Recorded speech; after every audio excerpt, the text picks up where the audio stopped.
continuation of the new Boss Up series that I'm starting on my channel. And this week we're bossing up our client onboarding process because that's the first topic that I wanted to talk about.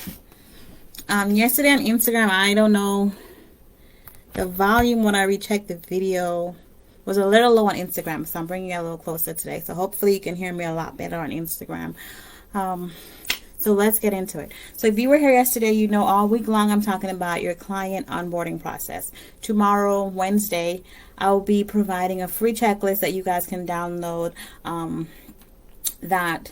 it's just a checklist on what you can have in your onboarding process, tools that I use in mine, and some tools or some options that you can use in yours as well, and the things that you need in your client onboarding process.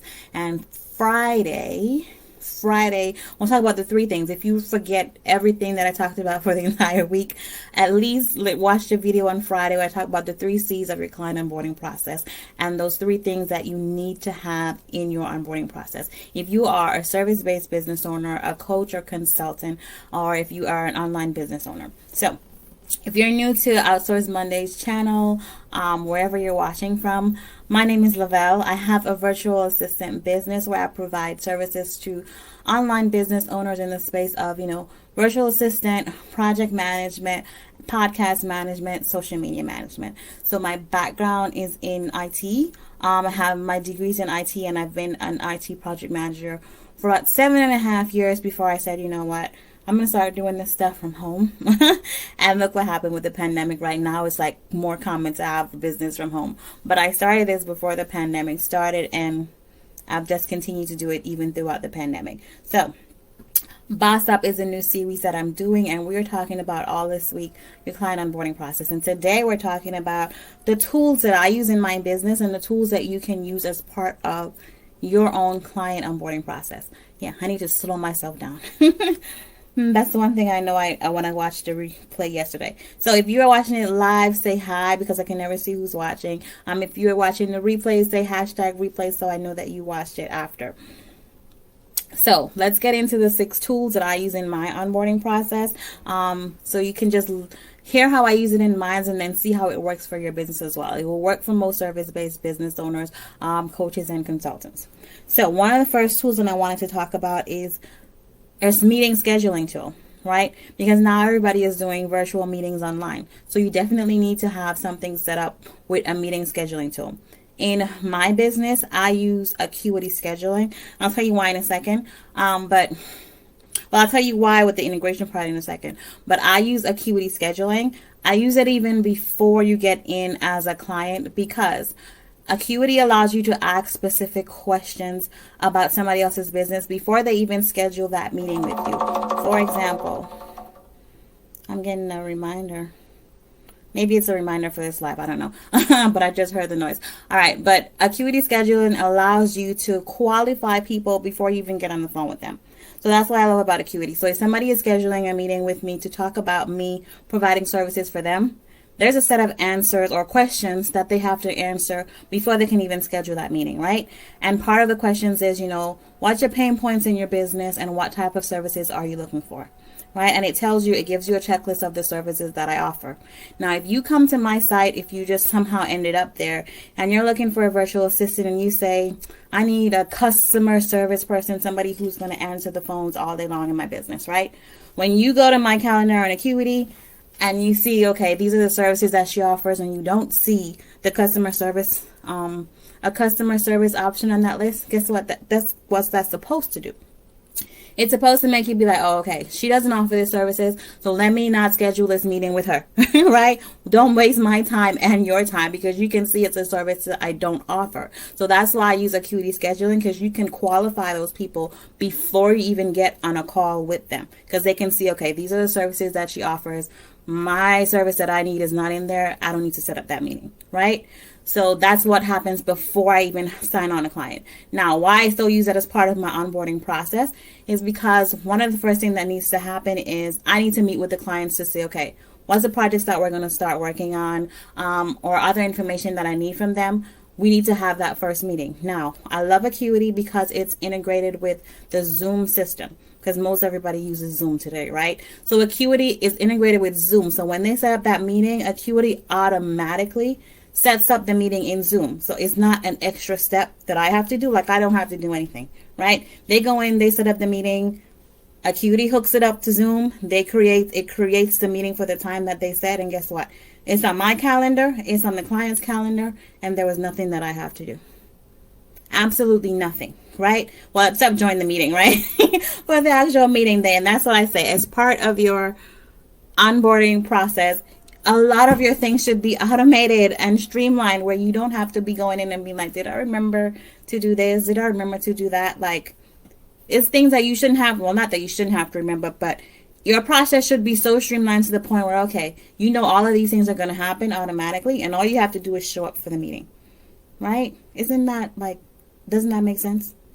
Doesn't that make sense for your business? So if you don't want to use Acuity, there are other options. Like I said, in the checklist that I give you guys on Wednesday, I will list other options besides what I use, but there are other options like Calendly, and I can't remember the name of the other one. But there are other systems that you can use that does the same thing. All right, billing. We talked about this yesterday. Everybody's, well, a lot of people's onboarding system has to do with billing, right? You bill the client, and then that's the end of your onboarding process. But for billing, from a billing perspective, especially if you are doing something like recurring payments, you should have a system set up where you can capture those recurring payments, and you can set it up to automatically invoice your clients automatically. So for me, I use a system called Stripe. Stripe, automatically I can go in and I can set up the client, and I can say, okay, bill this client on the 1st of every month, right? So it automatically says, I'm going to send this invoice for whatever the cost is or whatever the price of your services is on the 1st of every month for this client. It gives you a time frame of how many days that they have before they that they have to pay the invoice, and then I'm trying to remember if it sends like a reminder email if I think you can set it up where it sets a reminder if they don't hit that date that they're supposed to pay the invoice by. It tells you, and then it tells the client so that you can go tell a client, hey, you haven't paid my invoice or whatever, right? And then Stripe is automatically hooked up to your business bank account. So it just sends the money there. Like, I wish there was a way that you could schedule it where it can go at a specific time, but they always try to schedule it out like at the end of the weeks. It sends anything that's in Stripe to your business bank account. So it's automatically set up to send it there. So that's a billing tool that you need. There are other tools out there. Like I said, I'll put options in the checklist, but that's just the one that I use. Now, for your client onboarding process, one of the biggest things that you need is a communication tool. Now, the communication tool that I use is a system called MailerLite, which offers way more than just the communication tool part of it. But I love the fact that you can set up automations, you can set up workflows, and you can set up new things for new clients when you have a client sign up for your business. So we're talking about the onboarding process.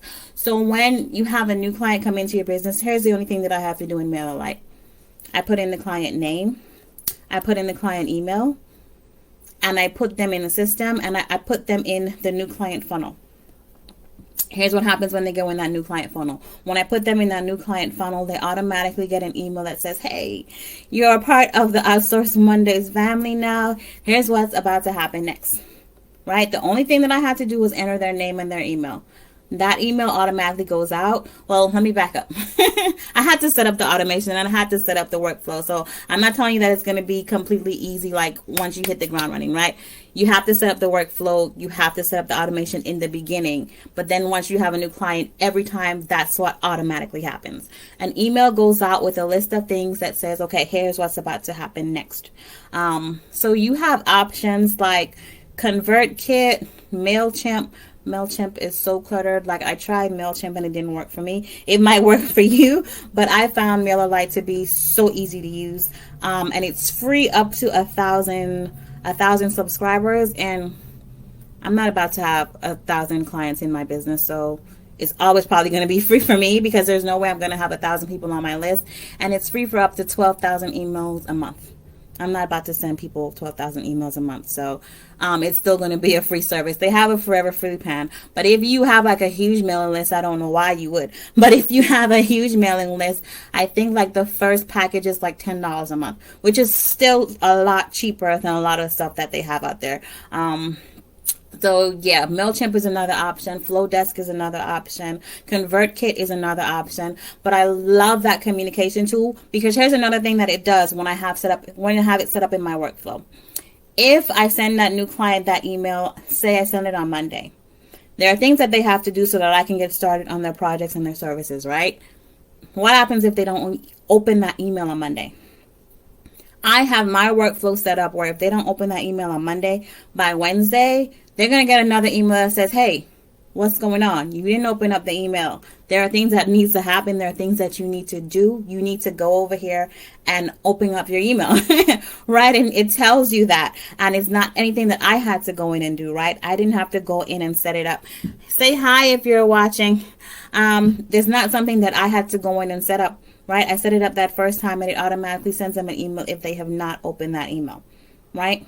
Like I said, your onboarding systems should be streamlined and automated in most places where you don't have to be sitting down and watching or trying to remember, did I do that? Like, is there something that I missed? Is there something that I didn't do, right? I don't have to follow up with them. MailerLite is going to say, okay, they haven't opened this email in 3 days. They're going to send them a reminder, right? Because that's the way that I have it set up. So that's my communication tool that I use. The other thing in that email, in that first email that goes to that client, there is a link for the client to fill out a client form that asks them for more information that I need in their business. For example, I need like their password information to get into their social media accounts, right? If they want me to manage their social media accounts or their podcast, or if I'm doing like email support, they have to share that information with me, right? So I have a link that asks them to go and fill out this client form. Now, for that form, this is another tool, Google Forms, right? Google Forms is another tool that I use in my client onboarding process, which allows me to get the information that I need from the clients up front. That way, we're not going back and forth with emails. Hey, I need your email for this. I need your email for that. Like, we're not going back and forth in emails, right? I ask all of these questions up front in that Google form. And then it captures all that information for me and saves it in my Google Drive, right? So when I need that information now, that's the only place that I have to go to get it. So you should have something in your business that captures that information from your clients in the very beginning. You should have something like that in your business. You can use Google Forms if you have a Google account. If you don't, there are things like Typeform. I think the other one is called Jotform. Like, there are so many different types of forms that you can use. I think ClickUp has a forms option that I want to check out as well. But right now I use Google Forms because that's what I'm familiar with. But you should have some type of way where you can go and capture that information from your clients when they first sign up in your business. Project management. So for me, and it might not apply to your business, but for me, especially me being a project manager, I like to have a place that I can go where, okay, I have all my clients listed and all the tasks that I'm working on listed out. So they know if they go into the system, these are the things that I'm actively working on. These are things that I'm not working on. Here's a due date for all the things that I'm currently working on. If they have a comment, if they want to share something with me, they can go into the tool and add it. So here are the tools that I use for project management. It might not apply to your business if you don't have to follow like projects. Asana and ClickUp. There are other tools, like I said, I'll put in the checklist, like other options, but the ones that I like to use are Asana and ClickUp. Now, what happens is I add my clients to Asana or ClickUp, whichever one they're more familiar with. If they're not really tech savvy, then I go with Asana. So if you're not a tech savvy person, you might want to go with Asana because it's a lot easier to use. Let me turn the light. Turn off the light? I can't turn off the light or they're not going to see. Rihanna, you open that door? You open the door? Yeah. Come on, Mama. All right, we're almost done here. This one woke up. All right, we're almost done. Asana or ClickUp are the two that I use. But if you're not very tech savvy, Asana is a lot easier to use. And it doesn't have all the bells and whistles of ClickUp, so you should check those out. If you are managing or tracking projects in your business, that's another tool that you can use. And lastly, and he came in right when I'm almost done, right? A storage system. If you have to share files with your clients, if you have to share like large documents or you're going back and forth and you don't want to have those in your email, you should definitely have a file sharing system. And the one I recommend is Google Drive or Dropbox. If the clients are already like a Gmail account user, then I just let them use Google Drive because it's just easier to have because they already have it set up. If not, if they're like have a different email system, then I just have them set up a Dropbox. If they don't have one already, most people have Dropbox if they're like dealing with very large files. So those are the 6 tools that I use in my business. I'll run through them again real quick. Acuity scheduling, which is integrated with Zoom, so I just counted that as one. Stripe for billing. MailerLite for communication. To capture client information, I use Google Forms. Project management, I use Asana and ClickUp. And then file sharing, I use Google Drive or Dropbox. So those are 6 things that you can have in your business if you are starting or you're doing client onboarding. Those are things that you can use in your business. Now, in the checklist, it tells you, where or how to actually set up your onboarding process and set up your onboarding system.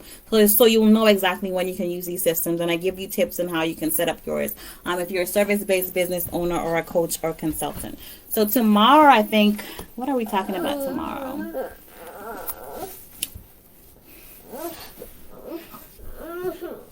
Tomorrow we're talking about why your onboarding process starts before your client payment, your first client payment. Then the next day we're talking about offboarding, and like I said, the last day we're talking about the 3 C's of your client onboarding process. So if you remember nothing else, you can at least remember the 3 C's of the client onboarding process that we're going to talk about on Friday. So, bosses, I hope this was helpful for you guys. I'll put a link to some of the tools down below that you guys can check it out if you do not have it as a system in your business already. And I'll be back tomorrow at 9, like I said, 9-ish.